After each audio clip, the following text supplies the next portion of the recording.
नमस्कार। बात करने वाले हैं प्रीवियस ईयर में आए हुए भूगोल के प्रश्नों की। जी हाँ, सबसे पहला प्रश्न जो कि आपके सामने है यहाँ पर, मोहरोविसिक असंतता निम्नलिखित में से किन के बीच सीमा का निर्धारण करती है? जी हाँ, यह करती है crust and the upper mantle, यानी कि हमारा ऑप्शन होगा थर्ड। नेक्स्ट क्वेश्चन है यहाँ पर कि एक प्लेट का दूसरी प्लेट के नीचे खिसकने की प्रक्रिया को जाना जाता है, तो ये कहा जाता है सबडक्शन, यानी कि 2 नंबर सही है। नेक्स्ट है सैन एंड्रियास फॉल्ट इज आ, यानी कि सैन एंड्रियास भ्रंश स्थित है, तो ये है नंबर 1 ट्रांसफॉर्म फॉल्ट, यानी कि रूपांतर भ्रंश।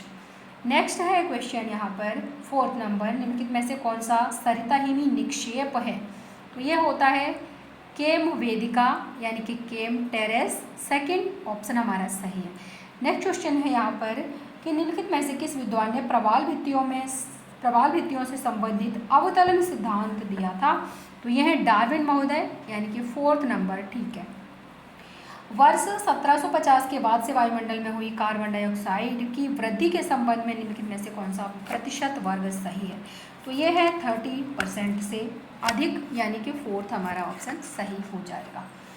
नेक्स्ट क्वेश्चन की बात करेंगे और यहाँ पर है कथन कारण वाला क्वेश्चन। ये है कथन दे रखा है इसमें कि आईटीसी जेट का स्थानांतरण भूमि की अपेक्षा समुद्र पर अधिक होता है। कारण है भूमि की सतह जलाशयों की तुलना में अधिक गर्म हो जाती है। तो यहाँ पर आप देखेंगे जो ए है वो क्या है, गलत है, और आपका आर है वो सही है, यानी कि हमारा ऑप्शन होगा 4th नंबर। नेक्स्ट क्वेश्चन है यहाँ पर कि यूवीआई कब अस्तित्व में आया? तो ये आया था 1990 के दशक में, तो यहाँ पर सेकंड हमारा ऑप्शन सही हो जाता है। इधर आपको क्या करना है, मिलान करना है गैस है, और दूसरे में है वायुमंडल में गैस की प्रतिशतता। तो आपको पता होगा कि अगर हम नाइट्रोजन की बात करते हैं तो सबसे अधिक है 78%, और वहीं पर अगर हम बात करते हैं ऑक्सीजन की तो ऑक्सीजन है 0.934%, और अगर ऑर्गन की बात करते हैं तो 0.934% है ऑर्गन, और अगर ऑक्सीजन की बात करते हैं तो वो कितना है, वो आपको पता है 21% है। CO2 की बात करेंगे तो वो हो जाता है 0.039%, यानी कि जो हमारा ऑप्शन हो जाएगा 3 हो जाएगा। नेक्स्ट क्वेश्चन की बात करेंगे, यहाँ पर ये भी आपका कथन कारण वाला है। कथन है कि दक्षिणी गोलार्ध का अधोध्रुवीय निम्नदाब करीब करीब सतत है, और आर है कि दक्षिणी गोलार्ध में उत्तरी गोलार्ध की तुलना में भूखंड कम है। तो ए आर दोनों सही हैं, और आर ए की सही व्याख्या भी है, यानी कि ए नंबर यानी 1 सही है। Which one of the following region is with high ocean water salinity? तो यहाँ पर आपसे पूछ रहा है कि इनके में से किस क्षेत्र में समुद्री जल की लवणता अधिक है? तो लवणता की बात करेंगे तो यहाँ पर आ जाएगा आपका सब ट्रॉपिकल, यानी कि 3rd नंबर सही हो जाएगा। नेक्स्ट क्वेश्चन है यहाँ पर कि निम्नलिखित में से कौन सा सभी ज्वारों के सर्वाधिक संचलन के लिए उत्तरदायी है? तो ये हो जाता है क्वेश्चन नंबर 12 में 3rd नंबर, यानी कि ग्रेविटेशनल अट्रैक्शन। नेक्स्ट क्वेश्चन है यहाँ पर कि पृथ्वी की सतह से दूरी के संदर्भ में निम्नलिखित में से कौन सा प्रतिशत भूमि उच्च की अपेक्षा चंद्रमा की भूमि नीच के लिए सही है? तो यहाँ पर हो जाता है 12%, यानी 4th ऑप्शन सही है। कथन कारण की बात करेंगे, यहाँ पर आ जाता है 14 क्वेश्चन में कि महासागरों के पश्चिमी भाग उनके पूर्वी सीमाओं की तुलना में हमेशा अधिक गर्म होते हैं। आर है कि प्रमुख महासागरीय धाराओं की गति पश्चिमी सीमाओं में होती है। तो यहाँ पर ये आर दोनों सही हैं, और आर ए की सही व्याख्या है। नेक्स्ट क्वेश्चन की बात करेंगे, यहाँ पर क्वेश्चन नंबर 15 है, और इसमें पूछ रहा है कि कौन सा पद 2 बायोमों के मिलन क्षेत्र के लिए सही है? तो इसको हम कहते हैं इकोटोन्स। क्या कहते हैं? इकोटोन्स, हिंदी में कहते हैं प्रतितान। नेक्स्ट क्वेश्चन है 16, इसमें पूछ रहा है कि किसने भूगोल को मानव पारिस्थितिकी के रूप में परिभाषित किया था? तो बैरोस, आपको पता भी है। तो यहाँ पर जो हमारा ऑप्शन हो जाएगा 3rd नंबर। निम्नलिखित में से किसने भूगोल को परिमाणात्मक क्रांति अवधि के दौरान भविष्यवाची पद्धति की खोज के रूप में परिभाषित किया है? तो है W बुंगे, यानी कि सेकंड ऑप्शन ठीक है 17 का। नेक्स्ट है आपका निम्नलिखित में से किसने महासागर जल के रंग और इसकी लवणता के बीच से संबंध स्थापित किया था? तो ये थे अल मसूदी, यानी कि 1 नंबर सही हो जाएगा। इसमें से कौन सा सही मैच नहीं कर रहा है ये देखिएगा। तो देखिएगा first P Haggett geography of modern synthesis, ये सही है। और P James all possible bird, ये भी सही है। अल्बर्ट एडम्स और गोल्ड स्पेशल ऑर्गेनाइजेशन, ये भी सही है ऑर्गेनाइजेशन। और उसके बाद अगर हम सेकंड की बात करें तो देखिएगा जीपी मार्स का explanation in geography, GP Mars का नहीं है, किसका है तो डेविड हार्वे का है, यानी कि हमारा ऑप्शन ठीक होगा 2 नंबर। यहाँ पर आपको मिलान करना है तो बताइएगा प्रोबेबिलिज्म और स्टॉप एंड गो डिटर्मिनिज्म, ये आपको पता है, स्टॉप एंड गो डिटर्मिनिज्म आपका पता ही है, ग्रिफ टेलर का है। और वहीं पर अगर हम बात करते हैं मॉडर्न ज्योग्राफी की तो ये किसका हो जाता है, ये हो जाता है रिटर महोदय का, यानी कि ए का हो जाता है 4 नंबर, ओ एच के स्पेड, बी का हो जाता है 3rd नंबर यानी ग्रिफ टेलर, सी का हो जाता है 1 नंबर यानी कि हम बोल्ट, और डी का हो जाता है 2nd। ऑप्शन देखेंगे तो ऑप्शन सही हो जाता है 3rd नंबर। नेक्स्ट क्वेश्चन है यहाँ पर, इसमें आपसे पूछ रहा है कि बताइएगा विश्व की वर्तमान जनसंख्या को स्थिर बनाए रखने के लिए निम्नलिखित में से कौन सा कुल प्रजनन दर होना अपेक्षित है, तो यहाँ पर आपका 2nd ऑप्शन सही होगा 2.1। नेक्स्ट क्वेश्चन है यहाँ पर, इसमें आपसे पूछ रहा है भारत की जनगणना के अनुसार किसी क्षेत्र को शहरी क्षेत्र कहलाने के लिए इनमें से कौन से गुण होने अपेक्षित हैं, तो देखिएगा शहरी जनसंख्या कहलाने के लिए यहाँ पर कोई भी स्थान जिसके पास नगर पालिका, निगम, छावनी और अथवा अधिसूचित कस्बा क्षेत्र हो, एक तो ये हो जाएगा गुण होने अक्षेपित हैं उनमें, और दूसरा क्या आएगा तो दूसरा आ जाता है आपका न्यूनतम जनसंख्या 5000 हो, ये वाला, तो यहाँ पर हमारा सी नंबर सही होगा। नेक्स्ट क्वेश्चन की बात करेंगे, यहाँ पर है रवेस्टीन के प्रवास सिद्धांत में इनमें से कौन सा शामिल नहीं है, तो यहाँ पर आप देखेंगे कौन सा शामिल नहीं होगा, तो यह है सर्वाधिक प्रवासी शहरी क्षेत्रों से ग्रामीण क्षेत्रों की ओर प्रवास करते हैं, ये वाला इसमें सही नहीं है यानी 3rd नंबर। नेक्स्ट क्वेश्चन है यहाँ पर, वो है आपका कि निम्नलिखित में से कौन सा कथन बिहार के पटना शहर और पश्चिम बंगाल के कोलकाता के संदर्भ में सही है, तो ये है प्रमुख शहर है, ये प्राइवेट सिटी है। नेक्स्ट क्वेश्चन है यहाँ पर, इसमें पूछ रहा है कि केंद्र स्थान के कैस्टोलर मॉडल के के बराबर 4 जो होता है सिद्धांत को किस सिद्धांत के इंगित किया जाता है, तो के का जो 4 है वो आपको परिवहन यानी ट्रांसपोर्ट इंगित करता है, ट्रांसपोर्ट, तो 3rd नंबर सही हो जाएगा। नेक्स्ट क्वेश्चन की बात करेंगे, इसमें पूछ रहा है कि यहाँ पर इनमें वैसे किसने √ED² फसल संयोजन विधि विकसित की थी, तो ये थे JC बीवर, यानी कि 2 नंबर सही है। नेक्स्ट है परिवहन लागत की वस्त्र उद्योग के स्थान निर्धारण में कोई महत्वपूर्ण भूमिका नहीं होती, क्योंकि कपास एक शुद्ध सामग्री है जिसका वजन उससे तैयार उत्पाद के करीब करीब समान ही होता है, यानी कि 3rd ऑप्शन हमारा सही हो जाएगा।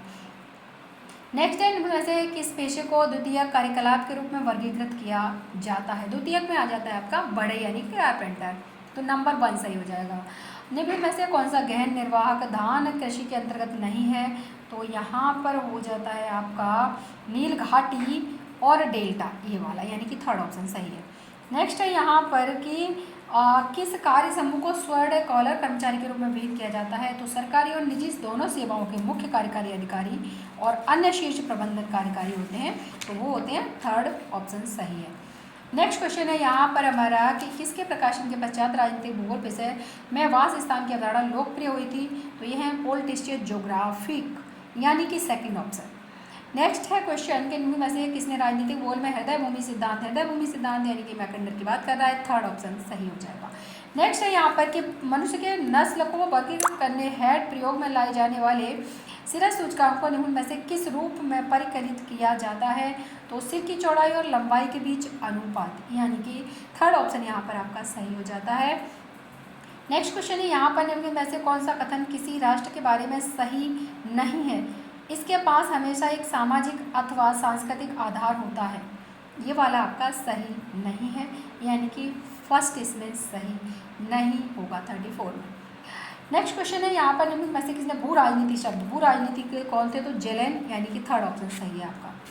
नेक्स्ट क्वेश्चन है यहाँ पर, इसमें आपसे पूछ रहा है कि निम्नलिखित में से किस लेखक ने कहा था कि विद्यमान वर्गीय और विभागीय योजनाओं को सिर्फ एक साथ ला देने से स्वतः कोई समेकित योजना तैयार नहीं हो जाती है, कोई योजना समेकित तभी बनती है जब योजना के क्षेत्र में बैकवर्ड लिंकेज और फॉरवर्ड लिंकेज को पूर्ण रूपेण विश्लेषित और इंटरलिंक्ड किया जाए, तो ये कहा था किसने, तो ये थे ML दंतवाला, कौन थे ये?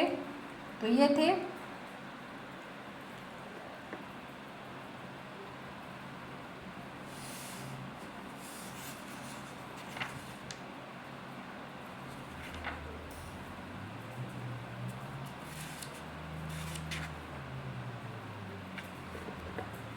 शायद इसमें थोड़ा सा पेज इधर उधर हो गए हैं। तो यहाँ पर जो क्वेश्चन है वो आप देख रहे हैं कौन सा है? तो ये है 39, है ना। तो यहाँ पर आप देख रहे हैं, इसमें आपको बताना है कि किसने क्षेत्रीय आयोजन की परिभाषा दी कि क्षेत्रीय आयोजना ऊपरी शहरी क्षेत्र में गतिविधियों क्रम में सामाजिक उद्देश्यों को तैयार और वर्गीकृत करने की प्रक्रिया है। तो ये थे जॉन फ्रेडमैन, यानी कि 4th नंबर हमारा सही हो जाता है। नेक्स्ट क्वेश्चन है यहाँ पर कि कौन सा विलियम बुंगे द्वारा प्रतिपादित शहरी संरचना का शोषणकारी मॉडल से जुड़ा नहीं है? तो ये हो जाता है सेंट्रल बिजनेस डिस्ट्रिक्ट, यानी कि 3rd नंबर सही है। नेक्स्ट है नेशनल हाईवे की बात कर रहा है कि 48 गुजरता है, तो ये पुणे, बेंगलुरु और चेन्नई, यानी कि फर्स्ट सही है। नेक्स्ट है कि भारत के नियमों में से किस राज्य में टीक के अधिक वन पाए जाते हैं? तो ये MP में, यानी कि 1 सही है। नेक्स्ट है यहाँ पर कि कौन सा दर्रा अरुणाचल प्रदेश को तिब्बत से जोड़ता है? तो ये बोमडिला दर्रा।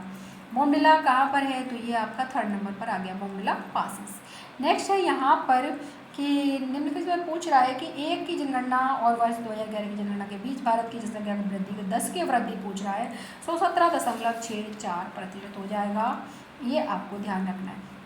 नेक्स्ट क्वेश्चन है यहाँ पर कि नीचे 2 कथन दिए गए हैं, एक को अभिकथन दूसरे को कारण कहा गया है। तो यहाँ पर ए देखिएगा कि 1 से 11 के दौरान बिहार की जनसंख्या वृद्धि दर उत्तर प्रदेश की जनसंख्या वृद्धि दर से अधिक थी। दूसरा है किसी स्थान की जनसंख्या वृद्धि दर वहाँ की जन्म दर में से मृत्यु दर को घटाकर प्राप्त की जाती है। तो देखिएगा यहाँ पर जो फर्स्ट है वो तो सही है, लेकिन यहाँ पर सेकंड क्या है? गलत है। तो यहाँ पर हमारा 3rd ऑप्शन सही हो जाएगा। नेक्स्ट है आपका कि कौन सा EMR इस फैक्ट्री बेल्ट का सही क्रम है? आरोही क्रम। तो यहाँ पर पराबैंगनी हो जाएगा, उसके बाद आपका आएगा नीला, फिर हरा, फिर लाल, यानी कि 2 नंबर सही है। नेक्स्ट है क्वेश्चन यहाँ पर कि मानचित्र और आरेख एक तरफ दूसरी तरफ है पहलू, तो इनको क्या है? मिलान करना है आपको। तो देखिएगा फर्स्ट है सम्मान रेखा मानचित्र, ये मिलेगा आपका 4th नंबर से कि किसी जगह पर होने वाले बदलाव को सापेक्ष धीरे धीरे घटित होते हैं। दूसरा है बिंदु मानचित्र, ये मिलेगा आपका 2nd में, यानी कि जनसंख्या वितरण। तीसरा है प्रकीर्ण आरेख, ये मिलेगा आपका प्राकृतिक समूहीकरण। और चौथा है तारक रेखा चित्र, वो मिलेगा वायु की दशा, यानी कि 3rd में। ऑप्शन देखेंगे तो फर्स्ट ऑप्शन यहाँ पर आपका सही हो जाता है। चलिएगा नेक्स्ट क्वेश्चन की बात करेंगे, और नेक्स्ट क्वेश्चन है यहाँ पर निम्नलिखित में से किस रंग समूह को प्राथमिक रंग कहा जाता है? तो ये आपका हो जाता है ब्लू, ग्रीन एंड रेड, यानी कि 2 सही है। नेक्स्ट है यहाँ पर कि consider the following line symbol, तो रेखा प्रतीकों पर विचार करना है आपको। तो इनमें आपका हो जाता है एक तो समोच्च रेखा है और एक है हैश्योर, यानी कि 3rd ऑप्शन आपका सही हो जाएगा। नेक्स्ट क्वेश्चन है यहाँ पर, और इसमें आपसे पूछा गया है कि सामान्य बंटन में ऊपरी चरम सीमा को मापने हेतु निम्नलिखित में से किस पद का प्रयोग किया जाता है? तो ये हो जाता है 4th नंबर, यानी कि प्लेटिकोर्टिक। तो आज के क्लास में बस इतना ही, मिलते हैं नेक्स्ट क्लास में, तब तक के लिए नमस्कार, धन्यवाद, जय हिंद।